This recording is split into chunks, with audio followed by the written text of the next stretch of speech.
69లో తొలితరం తెలంగాణ ఉద్యమం మొదలైనప్పుడు తెలంగాణ తల్లి విగ్రహాన్ని ఈ విధంగా రూపొందించుకున్నారు. ఇంకా చాలా రూపాలు ఉన్నాయి. మీరు తెలంగాణ మలిదశ ఉద్యమం చేపట్టినప్పుడు మీరు మార్చారు, అంటే వీళ్ళని అవమానించినట్లే భావించారు. ఒకటి మాత్రం పక్కగా చెప్తున్నారు రమేష్ గారు, తల్లి రూపాలు ఒకటి కాదు వందలు ఉన్నాయి. కానీ 2007 సంవత్సరం నుంచి 2014 సంవత్సరం వరకు వేల విగ్రహాలు తెలంగాణలో నెలకొల్పిన మాట వాస్తవమా కాదా? అది టీఆర్ఎస్ పెట్టిందా?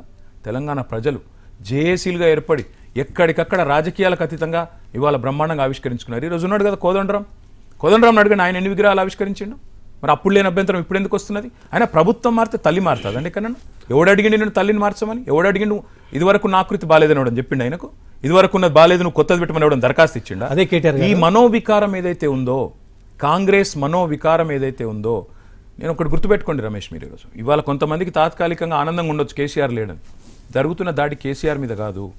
ఒకనాడు తెలంగాణ భాషను, యాసను, సంస్కృతిని ఎక్కరిచ్చిండ్రు. ఇలా మళ్ళొక్కసారి తెలంగాణ తల్లి రూపు మారితే ఎవరు ఎక్కువ సంతోషపడుతున్నారో ఒకసారి మీరు చూడండి. తెలంగాణను వద్దన్న వాళ్ళు, తెలంగాణను ఎక్కిరిచ్చిన వాళ్ళు, తెలంగాణ కాకూడదని కోరుకున్నాడే ఇలా సంతోషపడుతున్నారు. తెలంగాణ ఉద్యమ పునాదుల్లో నుంచి తెలంగాణ తల్లి వచ్చిందని చెప్తున్నారు. ఆ రోజు ఉద్యమంలో రూపుదిద్దుకున్న తెలంగాణ తల్లిని మార్చడాన్ని మీరు తప్పుపడుతున్నారు.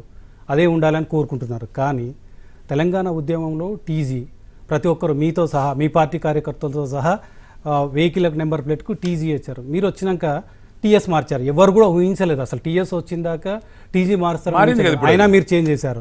అదేవిధంగా మీ ప్రతి మీటింగ్లో, తెలంగాణ ఉద్యమం కోసం జరిగిన ప్రతి మీటింగ్లో మీరు కావచ్చు, సబ్బండ వర్గాలు చేసిన ప్రతి మీటింగ్లో జే జే జే తెలంగాణ అనే పాట ముందుగా అది వేసిన తర్వాతనే ప్రారంభించినాం. అవును, దాన్ని 10 ఏళ్ళు కూడా రాష్ట్ర గీతంగా గుర్తించలేదు. అయినా అదే పాడినాం కదా, అది మార్చినామా మేమేమన్నా?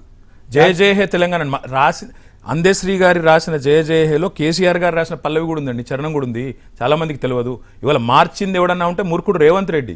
కాకతీయ కళా ప్రబల కాంతి రేఖ రామప్ప, కోలుకొండ నవాబుల గొప్ప వెలుగు చార్మినార్. ఆ రామప్పని తీసేసిండు, ఆ చార్మినార్ని తీసేసిండు. తెలంగాణ రాజముద్రల తెలంగాణ తల్లి చేతులకెళ్ళి బతుకమ్మని మాయం చేసిండు, తెలంగాణ బతుకును ఆగం చేసిండు. నేనేమంటున్నా, మీరు వరంగల్ బిడ్డ, మీ కాకతీయ కళాతోరణం తీసేస్తే మీకు బాధ లేదా? తెలంగాణ రాజముద్రలోంచి కాకతీయ కళాతోరణం తీయాలి, చార్మినార్ తీయాలి. వరంగల్ జిల్లాకు ఒక్కడే ప్రాంతీయవాదిని కాదు, నేను ఏది తీసినా తప్పు. అంటే ఇప్పుడు కాకతీయ కళాతోరణం తీయడానికి మీరు సమర్థిస్తున్నారు, మార్చడానికి కూడా సమర్థిస్తున్నారా? వ్యక్తిగతంగా నేను అనేది ఎగ్జాక్ట్లీ నేనదే అంటున్నా. ఇవాళ బతుకమ్మను మాయం చేస్తావు, నాకు అర్థం కాదు. తెలంగాణలో ఆడబిడ్డలకు మాత్రమే ప్రత్యేకమైన పండుగ బతుకమ్మ. ఏం రోగం వచ్చింది? చేయి గుర్తు కనబడతలేదన్న. చేయి గుర్తు కనబడతలేదనే కదా, చేయి గుర్తు కనబట్టేటే కదా పెట్టింది కాంగ్రెస్ తల్లిని. నేను గందుకే అంటున్నా, ఎవడైనా సరే భార్యను మార్చినోడు ఉండొచ్చు, కానీ తల్లిని మార్చిన త్రాష్టుడు, దుర్మార్గుడు ఒక్కడు ప్రపంచ చరిత్రలో ఇప్పుడు రేవంత్ రెడ్డి. నేను చేంజెస్ గురించి అడుగుతున్నాను. నేను చేంజెస్ గురించి చెప్తున్నా. మార్పు అంటే ఇది కాదు కదా. ప్రజలు, కళాకారులు ఎవరైతే తెలంగాణ ఉద్యమంలో పాల్గొన్న వాళ్ళందరూ కూడా కేసీఆర్ దగ్గర మోకరిల్లారు. ఒక అందశ్రీ మోకరిల్లకపోవడం మూలంగానే ఆయన పాటను పక్కకు పెట్టారు, ఆయన రాష్ట్ర గీతాన్ని పక్కకు పెట్టారు. ఎవరు మోకరిల్లిండ్రు? ఆ పాట రాసిన దానిలో చరణం కేసీఆర్ ఉంది. ఆ పాటని రాష్ట్ర గీతంగా ఎందుకు గుర్తించలేదు? ఆ పాటను చెడగొట్టింది రేవంత్ రెడ్డి. మళ్ళీ చెప్తున్నా మీకు, ఆ జయ జయ హే తెలంగాణలో ఏముందో రేవంత్ రెడ్డికి పాపం తెలంగాణ ఉద్యమం గురించి ఏం తెలుసు? రైఫిల్ పట్టుకొని తెలంగాణ ఉద్యమకారుల మీద పోయిన సన్నాసికి ఉద్యమం గురించి తెలుస్తుందా? అందుకే పాపం ఇక్కడేమో కాకతీయ కళాతోరణం తీసేస్తాడు, చార్మినార్ తీసేస్తాడు. ఆ రాష్ట్ర గీతం ఏదైతే అన్నాడో అందులో కాకతీయ ఉంది, చార్మినార్ ఉందని చెప్తే అది కూడా ఎత్తేసిండు.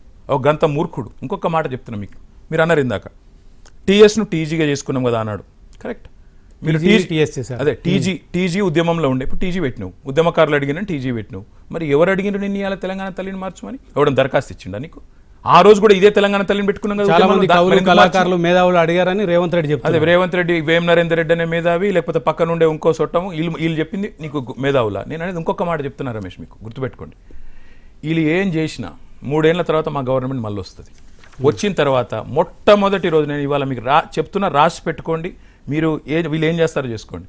ఎక్కడైతే తెలంగాణ తల్లి ఉండాలో అక్కడ ఇవాళ రాహుల్ గాంధీ తండ్రిని పెట్టినావు. ఎక్కడైతే తెలంగాణ తల్లి ఉండాలనో అక్కడ ఇలా కాంగ్రెస్ తల్లిని తీసుకొచ్చి పెట్టినావు. తప్పకుండా సకల మర్యాదలతో రాహుల్ గాంధీ తండ్రిని, కాంగ్రెస్ తల్లిని గాంధీ భవన్ పంపించే బాధ్యత నాది. ఇప్పుడు సచివాలయంలో ఆవిష్కరించిన తెలంగాణ కాంగ్రెస్ తల్లి, అది తెలంగాణ తల్లి కాదు. సకల మర్యాదలతో గాంధీ భవన్ పంపిస్తాం. అంతగానం కోరుకుంటే Revanth Reddy Jubilee hills palace లో పెట్టుకోమని.